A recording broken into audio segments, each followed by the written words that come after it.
Hello everyone, welcome back to my channel. Guys, आज की video में हम पढ़ने वाले हैं क्लास 7 का हिस्ट्री। चैप्टर 4 हम पढ़ रहे थे। चैप्टर 4 का नाम है मुगल साम्राज्य। आज की वीडियो में हम इस चैप्टर का क्वेश्चन देखने वाले हैं। हमने इस चैप्टर के वीडियो में जहां तक पढ़ा था उससे आगे हम पढ़ेंगे एंड इसमें दिए गए क्वेश्चंस को भी हम लोग आज सॉल्व करेंगे। तो चलिए इसी के साथ हम आज का वीडियो स्टार्ट करते हैं। तो गाइस, हमने पिछले वीडियो में चैप्टर 4 का औरंगजेब के शासन काल तक पढ़ लिया था। ठीक है, आज के वीडियो में हम पढ़ेंगे मुगल साम्राज्य के पतन के कारण और इसमें दिए गए क्वेश्चंस को भी हम लोग आज देखेंगे। तो वीडियो में लास्ट तक आप लोग बने रहिए। चलिए स्टार्ट करते हैं। मुगल साम्राज्य के पतन के कारण हमने पढ़ा था पिछले वीडियो में औरंगजेब के शासनकाल।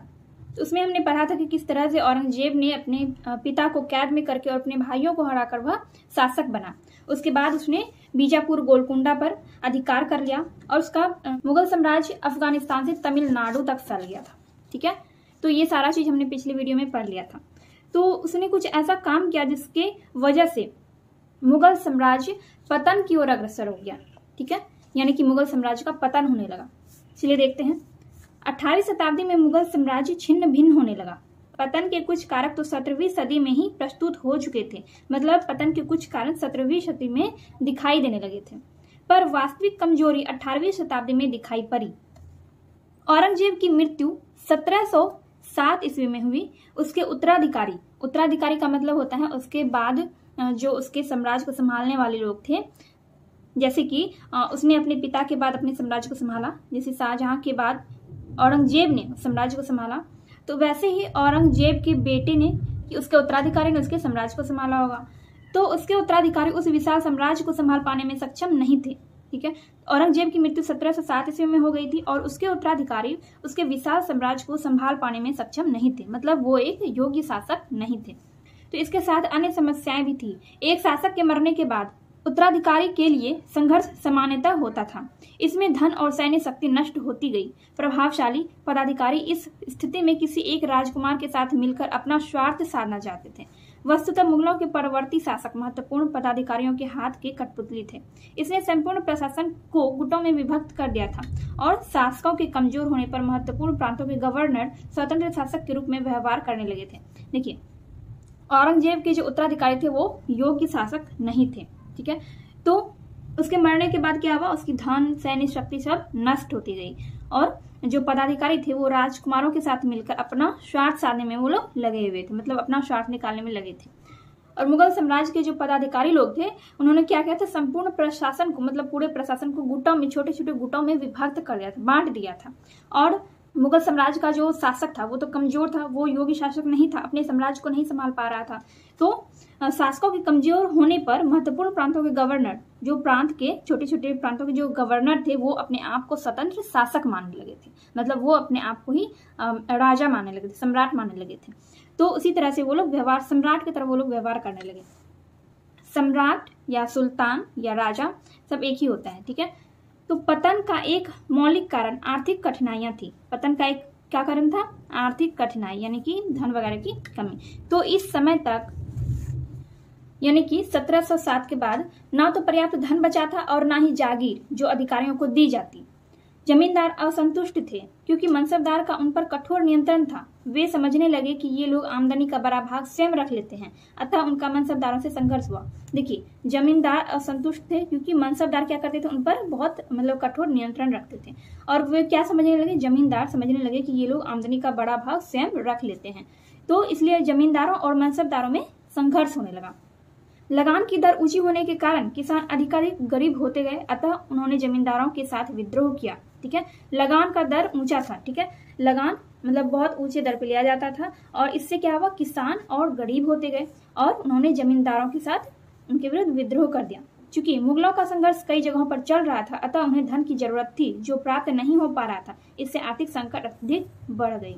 ठीक है, तो औरंगजेब की मृत्यु के बाद क्या हुआ, मुगल साम्राज्य में आर्थिक संकट बहुत अधिक बढ़ गया था, मतलब धन की बहुत ज्यादा कमी हो गई थी, जागीरों की कमी हो गई थी और मुगल साम्राज्य भी अक्षम होता जा रहा था। मनसबदारी प्रथा में अनेक परिवर्तन हो गए थे। उनकी संख्या अकबर के समय से 3 गुना बढ़ गई थी। वे लगान वसूली का पूरा हिसाब राजा को नहीं देते थे।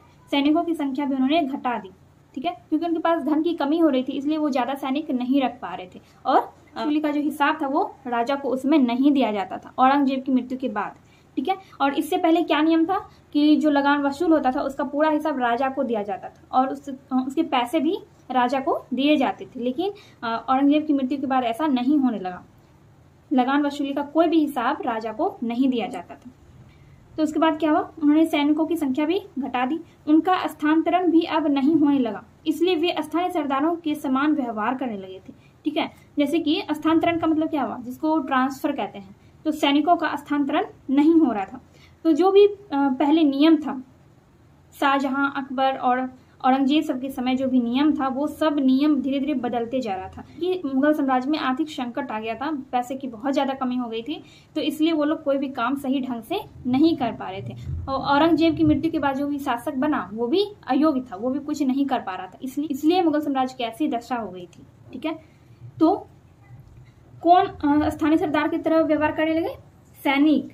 ठीक है, मनसबदारों की बढ़ती संख्या के कारण उनको वेतन के रूप में मिलने वाली जागीर भी कम हो गई, उनमें जागीर प्राप्त करने की होड़ शुरू हो गई। ठीक है, सब लोग जागीर प्राप्त करने में लग गए। ठीक है, प्रत्येक अधिकारी इसी प्रयास में लगा रहता था कि अच्छी जमीन उससे मिले।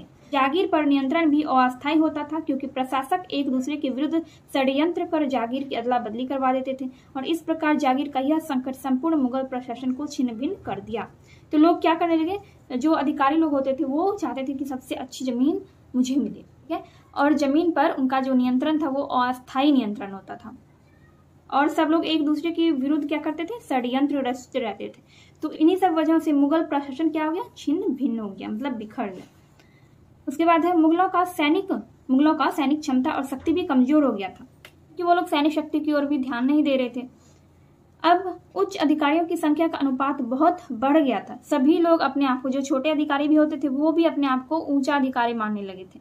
ठीक है, तो इसलिए उच्च अधिकारियों की संख्या का अनुपात बढ़ गया था, क्योंकि सब लोग अपनी मनमानी कर रहे थे। सेना की निपुणता पहले जैसी नहीं रही। किसी समय मुगलों का तोपखाना विश्व में प्रसिद्ध था। ठीक है, लेकिन अन्य सेनाओं की तुलना में अब यह तकनीकी रूप में पिछड़ गया था। बंदूकों और तोपों के नवीनतम नमूनों में मुगलों की अब कोई रुचि नहीं रह गई थी, जिनका प्रयोग संसार के अन्य देश कर रहे थे। सैनिकों को प्रशिक्षण देने के स्थान पर वे विदेशियों को अपनी तोपों को चलाने के लिए नियुक्त कर संतुष्ट हो जाते थे। तो वो लोग क्या करते थे, सैनिकों को प्रशिक्षण नहीं देते थे। प्रशिक्षण का मीनिंग होता है ट्रेनिंग, जिसको हम इंग्लिश में ट्रेनिंग कहते हैं। प्रशिक्षण को इंग्लिश में ट्रेनिंग कहा जाता है। कि एक ऐसा समय था जब मुगलों का तोपखाना पूरे विश्व में प्रसिद्ध था, लेकिन अन्य सेनाओं की तुलना में अब यह तकनीकी रूप में पिछड़ गया था। पिछड़ क्यों गया, पिछड़ जाना यानी कि पीछे हो जाना। पर दूसरे देश नए नए तकनीकों को खोज रहे थे, नई नई तकनीकों का विकास कर रहे थे। वहां पे ये लोग क्या कर रहे थे, अपने मतलब एक दूसरे के विरुद्ध षड्यंत्र करने में लगे हुए थे और अपने ही दूसरे कामों में ये लोग लगे हुए थे, मुगल साम्राज्य के लोग। ठीक है, तो इसलिए ये लोग तकनीकी रूप से पिछड़ गए। तो बंदूकों और तोपों के उन नवीनतम नमूनों में मुगलों की अब कोई रुचि नहीं रह गई थी, जिनका प्रयोग संसार के अन्य देश कर रहे थे। ठीक है, तो यही चीज है कि जो मतलब संसार का अन्य देश नई नई तकनीकों का यूज कर रहे थे, नए नए तोपे वगैरह बना रहे थे, बंदूक बना रहे थे, लेकिन ये लोग क्या कर रहे थे, ये बस अपने में ही लगे हुए थे। तो सैनिकों को प्रशिक्षण देने के स्थान पर वे विदेशियों को अपनी तोपों को चलाने के लिए नियुक्त कर संतुष्ट हो जाते। मतलब वो लोग सैनिकों को प्रशिक्षण नहीं देते थे और वे क्या करते थे, विदेशियों को ही अपनी तोपें चलाने के लिए देते थे और मतलब विदेशियों को ही तोप चलाने के लिए नियुक्त करते थे, बस उसी में वो संतुष्ट हो जाते थे। उन्हें क्या करना चाहिए था, अपने सैनिकों को प्रशिक्षण देना चाहिए था, लेकिन वो विदेशियों को वो तोप चलाने के लिए नियुक्त करते थे। इन्होंने नौसेना के विकास की ओर भी ध्यान नहीं दिया। उनको यूरोपीय देशों के आक्रमण की कोई आशंका नहीं थी। यूरोप में नवीन विज्ञान का विकास हो रहा था, वहां के विचारशील व्यक्ति नया ज्ञान प्राप्त करके नवीन अनुसंधान कर रहे थे। मुगल कालीन भारत इन नवीन, तो यहाँ पर क्या कह रहे हैं देखिए, तो उन्होंने नौसेना की ओर भी कोई ध्यान नहीं दिया, किन्होंने, मुगलों ने। और इनको कोई अंदाजा नहीं था कि यूरोपीय देशों का आक्रमण भी इन पर हो सकता है। ठीक है, और जहां पर जैसा कि मैंने आपको कहा कि देश जो थे वो नए नए तकनीकों को खोज रहे थे, उनका अनुसंधान कर रहे थे, लेकिन ये लोग कोई काम नहीं कर रहे थे। तो मुगल कालीन भारत इन नवीन खोजों की ओर से पूर्णतः उदासीन रहा। मतलब इनको कोई मतलब ही नहीं था कि कौन सा देश क्या कर रहा है, नहीं कर रहा है, इन्हें कोई मतलब नहीं था। और अपने साम्राज्य से भी इन्हें कोई लेना देना नहीं था। इन्होंने कभी अपने औरंगजेब के जाने के बाद इन्होंने कभी भी मुगल साम्राज्य के जो शासक थे या फिर पदाधिकारी वगैरह थे, उन्होंने कभी भी मुगल साम्राज्य को आर्थिक स्थिति को या फिर सामाजिक स्थिति को मजबूत बनाने का कोई काम नहीं किया और ना ही तकनीकों की ओर ध्यान दिया। अभिजात्य वर्ग के लोग और धनी व्यापार विलासितापूर्ण जीवन व्यतीत करने में ही रुचि लेते थे। इस विलासितापूर्ण जीवन से 18वीं शताब्दी में देश का चारित्रिक और सामाजिक पतन होता गया। अभिजात कुल के लोग अपना समय आलस्य और शराब पीने में नष्ट कर देते थे। ठीक है, तो बस ये लोग यही काम कर रहे थे, आलस्य करते थे और शराब पीते थे और अपनी मनमानी जो भी मन में आया वो सब ये लोग करते थे, लेकिन साम्राज्य की ओर कोई ध्यान नहीं देता था। तो इसलिए क्या हो गया, देश का चारित्रिक और सामाजिक पतन हो गया। ठीक है, तब 18वीं शताब्दी में मुगल शासकों के समक्ष अपनी ही परेशानी एवं समस्या बहुत अधिक थी। तभी उन पर उत्तर पश्चिम से भी हमले किए जाने लगे। ठीक है, मुगल साम्राज्य के पास तो वैसे ही बहुत सारी परेशानियां थी और उन पर उत्तर पश्चिम से हमले भी किए जाने लगे। इन आक्रमणों ने मुगलों की शक्ति समाप्त कर दी। पहला आक्रमण सन 1739 ईस्वी में ईरान के शासक नादिर शाह ने किया। ठीक है, देखिए औरंगजेब के जाने के बाद 1739 ईस्वी में पहला आक्रमण किया ईरान के शासक नादिर शाह ने और राजधानी दिल्ली को तहस नहस कर दिया। मुगल उसके सामने झुक गए और उसने भारत से मनचाहा धन लूटा। समकालीन लेखकों ने लूट का विवरण देते हुए बताया है कि नादिर शाह ने 60 लाख रुपये, हजारों सोने के सिक्के, 1 करोड़ रुपये के सोने के बर्तन, 50 करोड़ के हीरे जवाहरात, जिसमें शाहजहां द्वारा बनवाया गया तख्त ए ताउस यानी कि उनका मयूर सिंहासन और कोहिनूर हीरा भी शामिल था। तो ये सब लूटा गया था किसके द्वारा, ईरान के शासक नादिर शाह के द्वारा। जब साम्राज्य के शासक को कमजोर पाकर ही दूसरे देशों ने आक्रमण करना शुरू कर दिया और मुगल साम्राज्य को और उसने भारत से भी मनचाहा धन लूटा। तो ये सारी चीजें उसने नादिर शाह ने भारत से लूटा था। 60 लाख रुपये, हजारों सोने के सिक्के, 1 करोड़ रुपये के सोने के बर्तन, 50 करोड़ के हीरे जवाहरात और शाहजहां द्वारा बनवाया गया तख्त ए ताउस यानी कि मयूर सिंहासन भी उन लोगों ने लूट लिया। और कोहिनूर हीरा के बारे में आप लोग जानते होंगे, कोहिनूर हीरा को भी उन्होंने लूट लिया। तो मयूर सिंहासन बेशकीमती रत्नों से बना था। ठीक है, किसने बनवाया था, शाहजहां ने बनवाया था। लूट का यह विवरण भारत की संपन्नता को भी दर्शाता है। इससे यह भी पता चलता है कि हमारा भारत कितना ज्यादा संपन्न था। देखिए इतने सारे रुपये नादिर शाह ने, ईरान के शासक नादिर शाह ने लूट कर वो ले गया। अगर ये हमारे भारत में आज भी होता तो हमारा भारत अभी और भी संपन्न होता। तो इस तरह के बहुत सारे लूटपाट की घटनाएं आपको इतिहास में देखने को मिलेगी जो कि विदेशियों द्वारा किए गए हैं। ठीक है, अब यहाँ पे नादिर शाह के बाद अफगान सरदार अहमद शाह अब्दाली ने भी कई आक्रमण किया। इसने मुगलों के साथ साथ प्रमुख भारतीय शक्ति मराठों को भी कमजोर किया। नादिर शाह के बाद किसने आक्रमण किया, अफगान सरदार अहमद शाह अब्दाली। ठीक है, और इसने मुगलों के साथ साथ भारतीय शक्ति मराठों को भी कमजोर कर दिया। इन आक्रमणों के बाद मुगल साम्राज्य दिल्ली के आसपास तक ही सीमित रह गया। मुगल साम्राज्य किसी तरह 1857 ईस्वी तक बना रहा, लेकिन इसकी शक्ति नए क्षेत्रीय राज्यों में विभक्त हो गई। यानी कि 1857 ईस्वी तक में मुगल साम्राज्य का पूरी तरह से पतन हो चुका था। तो इस तरह मुगल साम्राज्य का पतन हो गया। राजधानी दिल्ली एक कमजोर नगर रह गया। ठीक है, और परंतु उस संस्कृति और जीवन के उन तरीकों का जो मुगल साम्राज्य के वैभव और विलास के अंग थे का अंत नहीं हुआ। मतलब मुगल साम्राज्य की संस्कृति और उनके जीवन के तरीकों का अंत नहीं हुआ। उसकी वैभवशाली परंपरा उसके अवशेष पर पैदा हुई शक्तियों के पास पहुंच गई जो 18वीं शताब्दी में उदित हुई थी। इस सदी का इतिहास इन्हीं राज्यों या क्षेत्रीय शक्तियों का इतिहास है। इन राज्यों में मुगल वैभव की झलक अब भी देखी जा सकती थी। इन राज्यों के विषय में आप आगे अध्याय में पढ़ेंगे। तो इस तरह से मुगल साम्राज्य का पूरी तरह से अंत हो गया। और मतलब यहाँ पर कह रहा है कि उसकी वैभवशाली परंपरा उसके अवशेष व पैदा हुई शक्तियों के पास पहुंची जो 18वीं शताब्दी में उदित हुई थी। मुगल साम्राज्य की संस्कृति और उनके जीवन के तौर तरीकों का अंत नहीं हुआ। ठीक है, तो इस तरह से मुगल साम्राज्य का पूरी तरह से 1857 ईस्वी में पतन हो गया। मुगल साम्राज्य के पतन का बहुत सारा कारण आपने देखा, आर्थिक कारण हो गए, शासक और विदेशियों के आक्रमण, तो इस तरह के बहुत सारे कारण हमने इसमें पढ़ा। तो अब हम इसमें दिए गए क्वेश्चंस को देखने वाले हैं। तो पहला क्वेश्चन है सही जोड़े बनाएं। ठीक है, यहाँ पर मिलान करना है। एक तरफ आपको दिया गया है मनसब, बैरम खां, सूबेदार, जहांगीर, महाराणा प्रताप। तो इसके लिए कौन कौन शब्द सही है उसको हमें इसमें मिलाना है। तो इसको मैंने कॉपी में बना लिया, हमने यहाँ पर कॉपी में ही बना लिया है। मैंने इसको मिलाया नहीं है, लेकिन इसका सही आंसर मैंने इसके सामने लिख दिया है। तो मनसब का हो जाएगा पद। ठीक है, मनसब क्या था, एक पद था। बैरम खान अकबर से संबंधित था। ठीक है, जब अकबर छोटा था, मतलब वो जब कम उम्र में ही शासक बन गया था, तो बैरम खान ने ही उसके साम्राज्य को संभालने में उसकी मदद की थी। ठीक है, मतलब यही एक तरह से उसका पूरा देखरेख करता था। ठीक है। सूबेदार, सूबेदार का हो जाएगा गवर्नर। जहांगीर, जहांगीर न्याय की जंजीर, आपने पढ़ा होगा, देखिए पढ़ा था।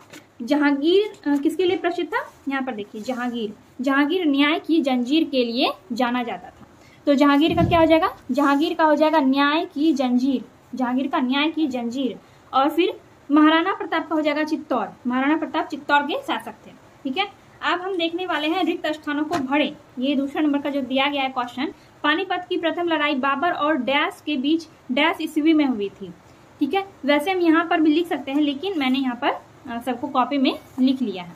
देखिए पानीपत की प्रथम लड़ाई बाबर और इब्राहिम लोदी, यहाँ पर हम इसको पेन से लिखेंगे, बुक में हम पेन से नहीं लिख सकते, इसलिए हम कॉपी में मैंने इसको लिख लिया, पेन से इसमें आराम से लिख सकते हैं और आपको इसमें दिखाई भी अच्छे से देगा, ठीक है।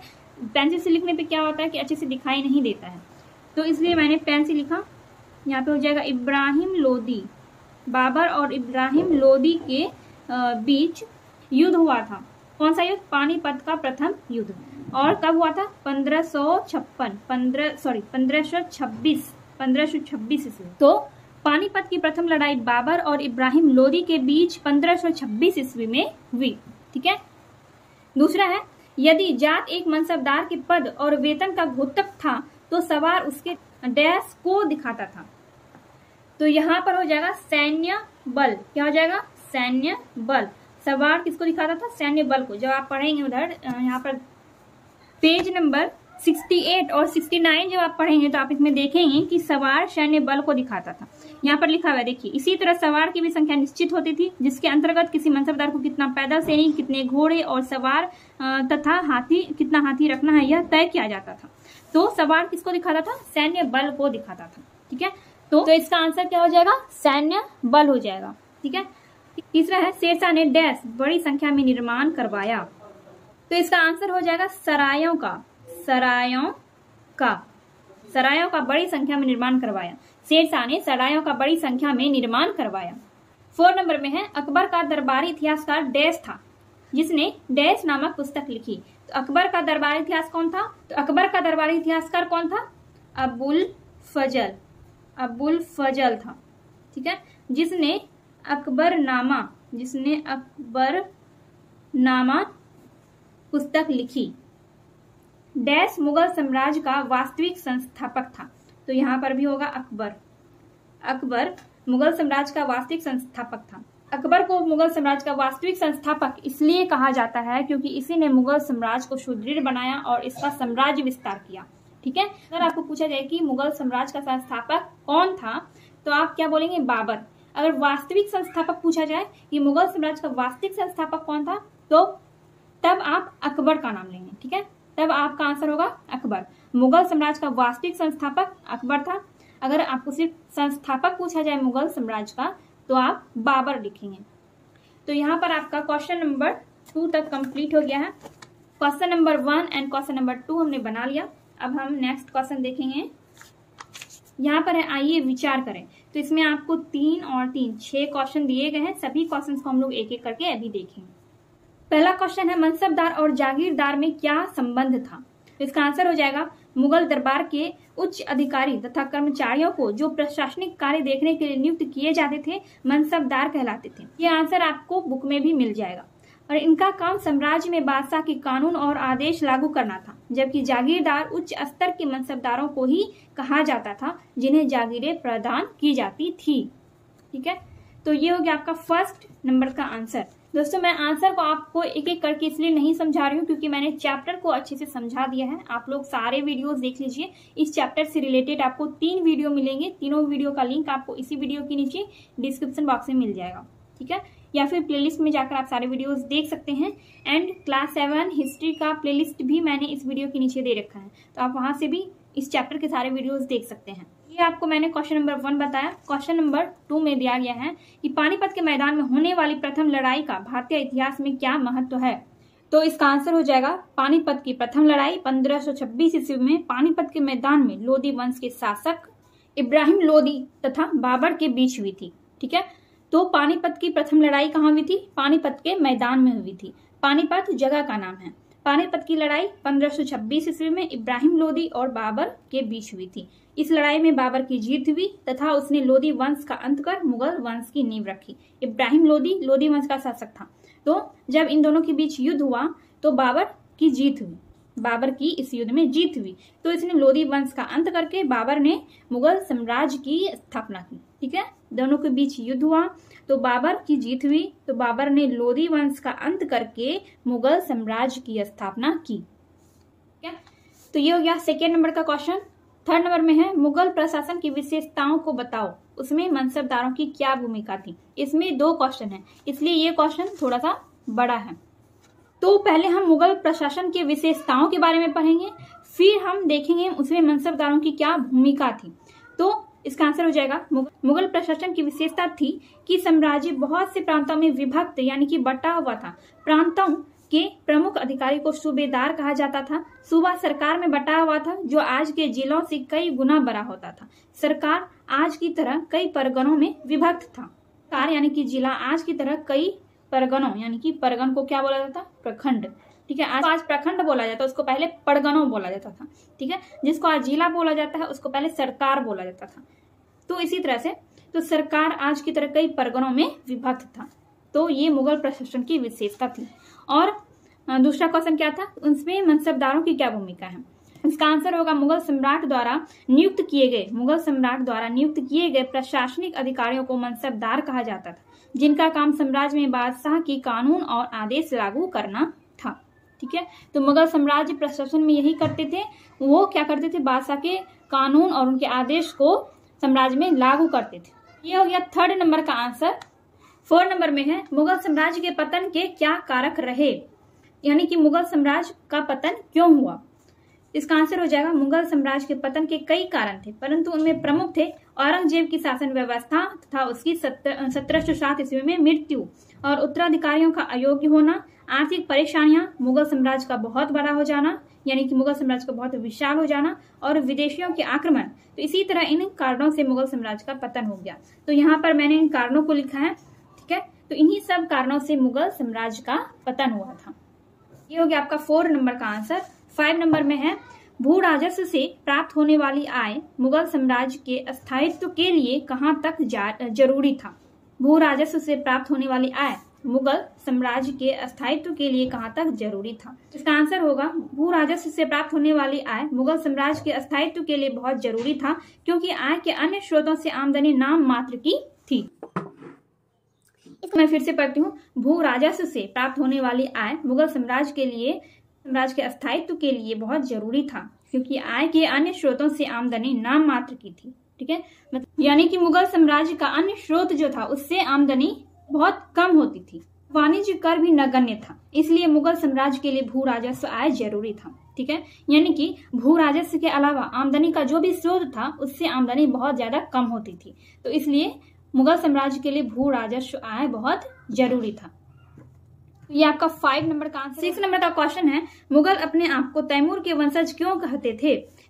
तो इसका आंसर आपको इसी चैप्टर में पेज नंबर 61 में मिल जाएगा। यहाँ पर नोट में लिखा हुआ है मुगल कौन थे, तो इसी से मैंने इसका आंसर लिखा हुआ है। तो यहाँ पर मैंने लिखा है मुगल अपने आप को तैमूर के वंशज इसलिए कहते थे क्योंकि वे अपने पिता की ओर से तैमूर के वंशज ही थे। ठीक है, और उनके महान पूर्वज तैमूर लंग ने 1398 ईस्वी में दिल्ली पर अधिकार कर लिया था, इसलिए वे स्वयं को तैमूर के वंशज कहते थे।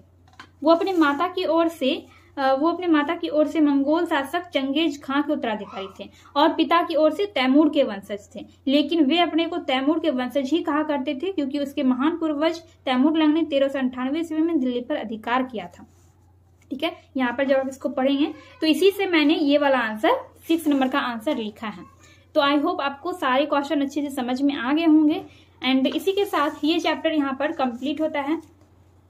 चैप्टर 4 मुगल साम्राज्य यहाँ पर कंप्लीट होता है। हमने इस चैप्टर में दिए गए सभी क्वेश्चंस को सॉल्व कर लिया है, क्वेश्चन नंबर 6 तक। एंड आई होप आपको ये वीडियो हेल्पफुल लगी हो। वीडियो अगर हेल्पफुल लगी हो तो प्लीज वीडियो को लाइक कीजिए, कमेंट कीजिए एंड अपने दोस्तों के साथ वीडियो को शेयर कीजिए।